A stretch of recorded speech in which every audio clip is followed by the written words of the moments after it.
কি অবস্থা সবার? সবাই মোবাইলে অ্যালার্ম দিয়েছেন তো? কালকে কিন্তু 6:30 বাজে বাংলাদেশে খেলা আছে অস্ট্রেলিয়ার লগে। কি ভয় পেয়ে গেলেন? অস্ট্রেলিয়ার লগে খেলা কেমনি কি? আরে ভাই, ভয় পাওয়ার কিছুই নেই। আমার দলে কিন্তু আছে মুস্তাফিজুর রহমান, তাসকিন, রিশাদ হোসেন, তারপর তানজিদ সাকিব, যাদের বলের আগুনে মনে করেন যে আপনার যে অস্ট্রেলিয়া এগুলো সামনে এসে কুল কিনারা পাইব না।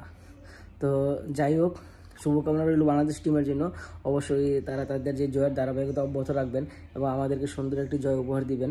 বিশেষ করে আমাদের যে বলাররা আছেন তারা কিন্তু খুবই ভালো করতেছেন, যেগুলো আমরা গত ম্যাচগুলোতে দেখেছি। কিন্তু সমস্যা হচ্ছে আমাদের যে ব্যাটিং ইউনিট, তারা যদি একটু ভালো করতে পারেন তাহলে কিন্তু আমাদের জন্য জেতাটা আরও বেশি সহজ হয়ে যায়। কারণ আপনি এখানে দেখেন, এখানে কিন্তু আমাদের যে শান্ত লিটনরা তারা কিন্তু রান পাচ্ছে না। তো তারা যদি প্রথমে রান করে দিয়ে আসতে না পারে, বাংলাদেশে কিন্তু পর্যাপ্ত পরিমাণ যে একটা রানের একটা স্কোর করা দরকার সেই রানটা হয় না। আসলে রানটা যদি কম হয়, আপনার দলে যতই ভালো বলার থাকুক তারা কিন্তু ম্যাচটাকে ফুলফিলভাবে মানে সম্পূর্ণ শেষ করতে পারবেন না, কভার করতে পারবেন না। তো আপনাদের অবশ্যই উচিত যে মানে একবার সর্বোচ্চ না হলেও মানে অল্প কিছু রান অন্তত যার যার জায়গা থেকে যদি অল্প অল্প করে যদি কিছু রান করে দিয়ে যায় প্রত্যেকটা ব্যাটসম্যান, তাহলে কিন্তু মানে সব মিলে দলের স্কোরটা কিন্তু মোটামুটি একটি ভালো পর্যায়ে গিয়ে পৌঁছায়।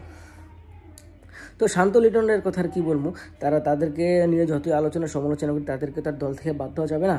তো কারণ তারা তো বিসিবির ভাবনাদের সম্পদ, তাদেরকে তার দল থেকে বাদ দেওয়া যাবে না। তো তাদের কাছে এখন আর আফসোস করার ছাড়া কিছুই নেই, মানে তাদেরকে নিয়ে এখন তাদের কাছে একটাই চাওয়া, তারা যাতে অন্তত সুপার হিটের যে ম্যাচটাতে যাতে অন্তত অল্প কিছু হলেও যার যার জায়গা থেকে যাতে রান করেন, যাতে মানে মোটামুটি একটা সম্মানজনক একটা স্কোর যাতে হয় বাংলাদেশের। আর বাকি যেই কাজটা সেটা তো আমাদের যে স্পিন বলের যে ইউনিট, তারপর আমাদের যে পেস বলাররা আছে তারাই সামনে নেবে।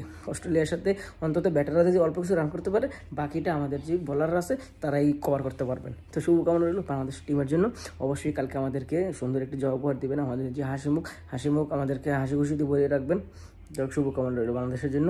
আর সকাল 6:30 বাজে অবশ্যই মোবাইলে অ্যালার্ম দিয়ে রাখবেন, খেলাটা যাতে কেউ মিস না করেন।